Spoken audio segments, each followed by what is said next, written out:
Welcome back. It's 7:41. For more than 10 years, she was the woman behind the man at number 10 Downing Street.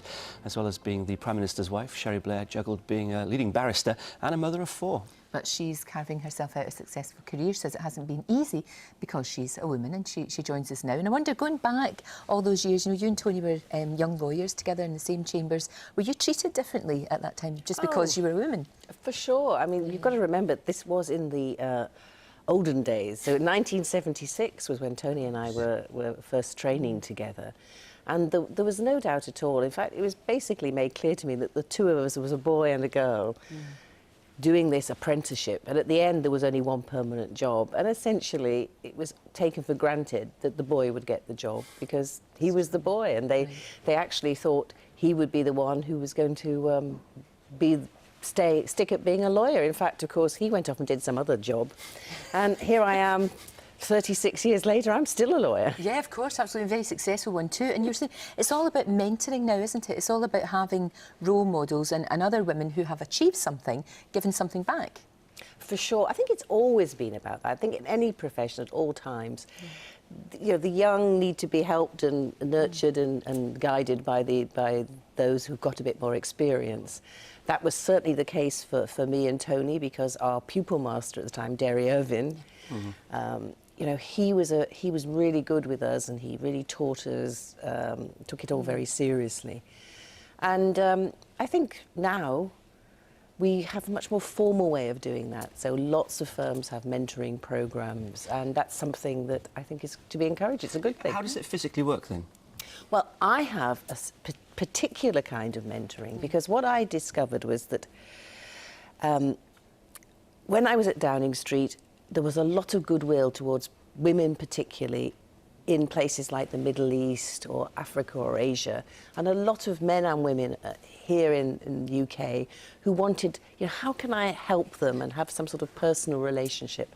And so when I left Downing Street, because I was also interested in technology, I decided it would be a good thing to set up a mentoring platform using the internet, so that people here who wanted to help, in my case, women entrepreneurs in Africa or in Asia or in the Middle East, they could use, by committing to do an hour a fortnight, by Skype, by emails, just by developing a relationship with someone over a year, they could actually mentor and help them grow their business. Right, it's a brilliant idea, because most people who would be doing that are very, very busy people.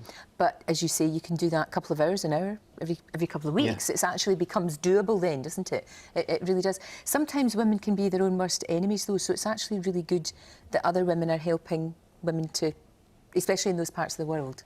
Well, for sure, but interestingly, I'm very keen, and we have men mentors as well, and sometimes, you know, that's really important, because some of the women that we work with in the Middle East and other places haven't necessarily known what a supportive man is like.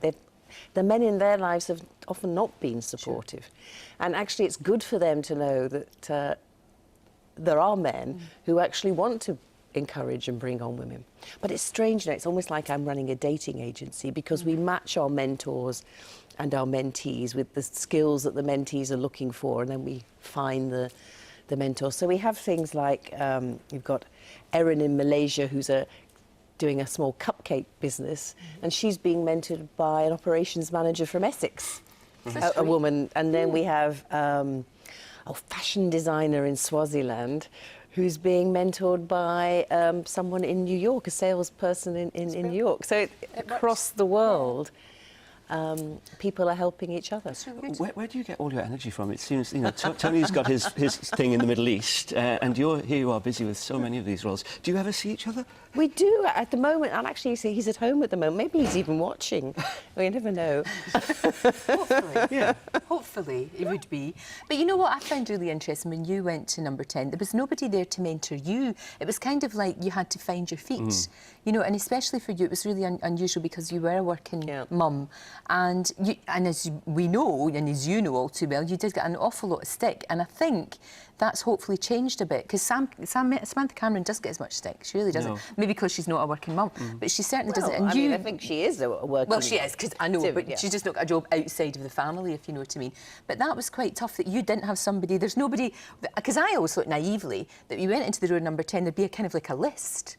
And this is your job, and this is what you do, and there's this person that will help you, but there's not at all. No, there wasn't, truthfully... No structure. There wasn't a lot of guidance. And for me, because I was the first Prime Minister's spouse who actually had a full-time job, that was the first time. I mean, subsequently, of course, it is different.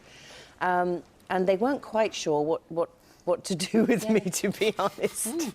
But I was lucky. For example, Hillary Clinton was really helpful to me, and she still is absolutely. Yeah. She's an amazing woman and still a great. Did you see her just the other day with saying goodbye as Secretary of State? I mean, she is totally amazing.